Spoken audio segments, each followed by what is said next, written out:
In this video, we are going to talk about the different research methods that we can use in the study of complementary and alternative medicine. For our learning objectives, at the end of this module, you are expected to identify 3 main goals of evidence-based research, define 4 types of research designs, describe the 6 characteristics of scientific testing, explain how to seek adequate information about health products, and demonstrate understanding of the importance of learning about valid and reliable scientific testing and research practices and their application when attempting to select a health-related product or therapy. When studying information for personal health consumerism, whether it is part of conventional medicine or complementary and alternative medicine, individuals should learn how to assess whether a treatment modality has been scientifically tested. After reviewing the research results, one could say whether the treatment is legitimate or not. The research procedures to be used should be based on several characteristics. The first characteristic of scientific testing is that the research should be what is called self-correcting research characteristics.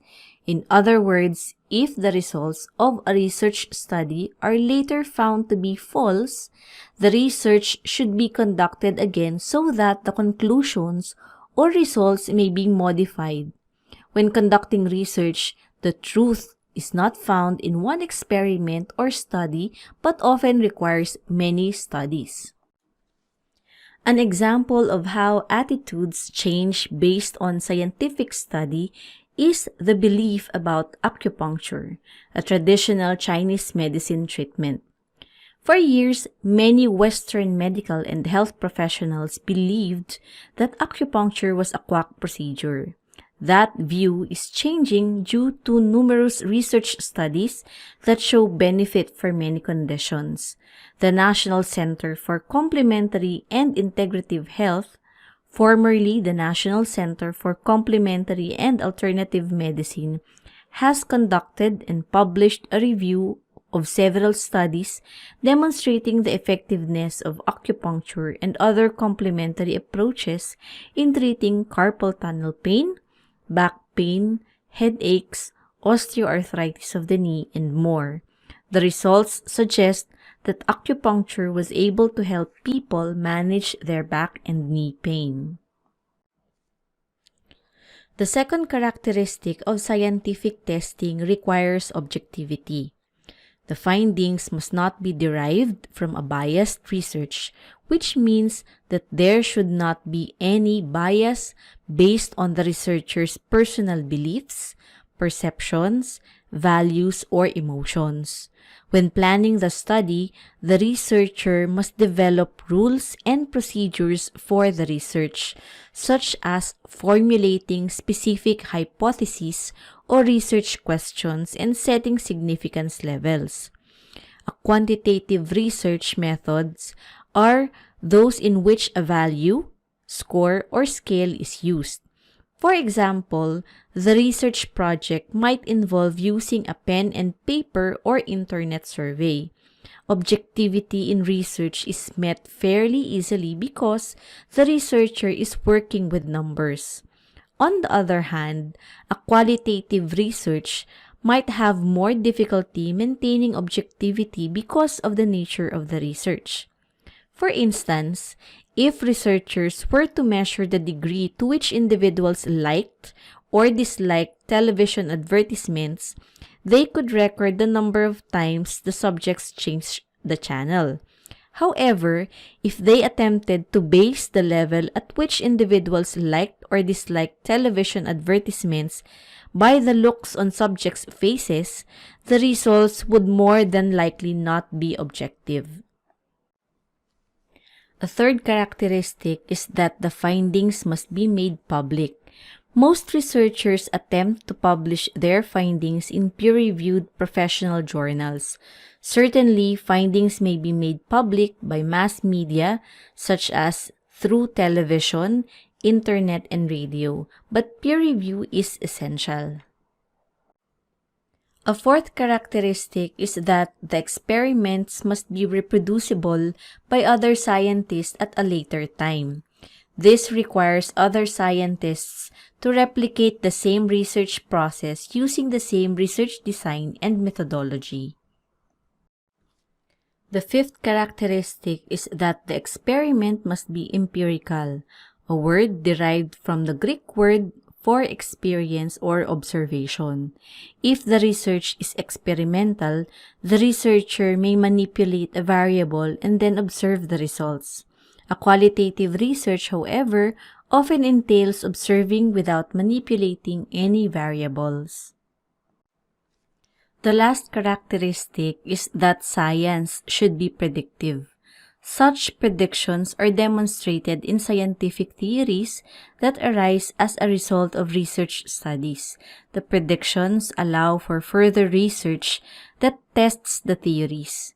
At times, such theories are found not to be true, and more research and theories are subsequently conducted and planned. It is true that scientific testing takes much time and money just to prove that a product or treatment will work. To identify effective health or medical treatments, however, the research must require exemplary scientific testing characteristics, and the researchers have to plan an appropriate research design depending on what is to be tested. Next, let us have a brief overview of what is involved in scientific testing, starting with information about research design. Research design can be described and defined in many ways, and here are some research study design. First is the cross-sectional research design. This is a study of a group of people at a given point in time. It could be carried out by administering a survey on a particular date in a given year.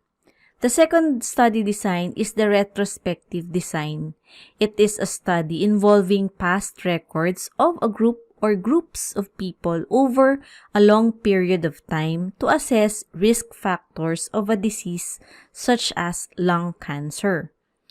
A prospective study design could involve studying a group over a long period of time to assess risk for getting a disease sometime in the future, such as diseases as a result of smoking cigarettes. A longitudinal study design is a study of the same individuals over a long period of time on the same health variables and risk factors. Research design may also be defined as descriptive or analytical. A descriptive design may include surveys or qualitative studies. Surveys are used to obtain information about health behaviors or other topics by asking groups of individuals to complete a pen and pencil, computer, internet, telephone, or person-to-person set of questions. A qualitative study are another way to learn about the health behaviors or other topics and the perceptions of each member of a group by conducting personal interviews, and usually this interview study involves a smaller group than survey studies. Analytical studies are quantitative and are classified as observational, experimental, and quasi-experimental type studies. Observational studies assess a hypothesis and are conducted by using cohort groups, cross-sectional groups, and case-control studies. Experimental studies involve randomly selecting subjects and then randomly assigning them into either a treatment or a control group.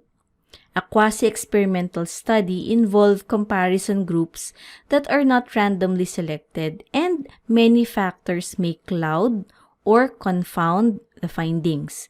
Confounding factors may relate to both the cause and effect or outcome. A quasi-experimental research results can be misleading due to confounding factors.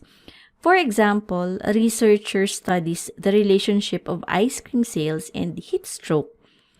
The results of the study show that ice cream sales and heat stroke are highly positively correlated. That researcher could determine that eating ice cream causes heat stroke. The confounding factor, of course, is the summer season. More people eat ice cream in the summer, and the summer weather is a factor in causing heat stroke.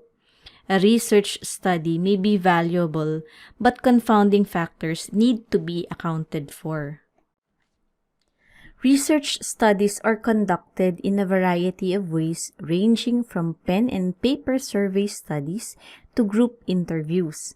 Studies may involve researching historical facts from archived materials, and they may involve analyzing data from large populations over a span of years. They may involve conducting case studies on a limited number of individuals. Most importantly, researchers must carefully select the type of research design most appropriate for the particular study and determine the type of data to be collected. As health consumers and health professionals, we should become knowledgeable about the steps taken when conducting scientific research so we can determine if a health product or service is one that we should purchase. Numerous types of data may be collected. Blood or other bodily fluids may be drawn and examined in laboratory experiments. Morbidity and mortality statistics can also be collected. Historical data may be sought from local, state, or national databases, and surveys may be used to collect demographic, knowledge, attitude, and behavioral information via telephone, internet, computer, personal interview, or paper and pencil. Perceptions and beliefs of individuals may also be obtained during personal interviews. These are examples of some, but not all types of data can be collected. What is evidence-based research?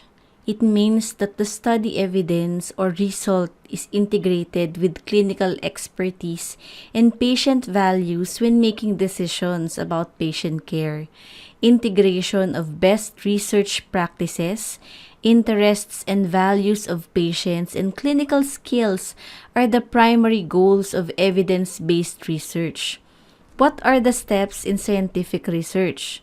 Depending on the type of research study, the scientific process may be somewhat different, but the steps listed here are very appropriate for health professionals.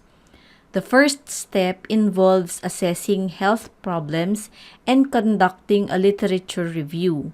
A needs assessment may be one of the first steps completed so that a researcher can identify health or health behavioral problems existing in a community, country, or state.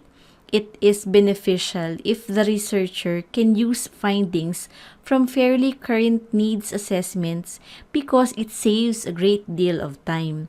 Usually, several health and health behavioral problems are identified within needs assessments. Therefore, the researcher is able to determine which health problems will be researched. A literature review is important because the researcher can identify studies that could be replicated or used as a guide, and the literature review may include researching library databases.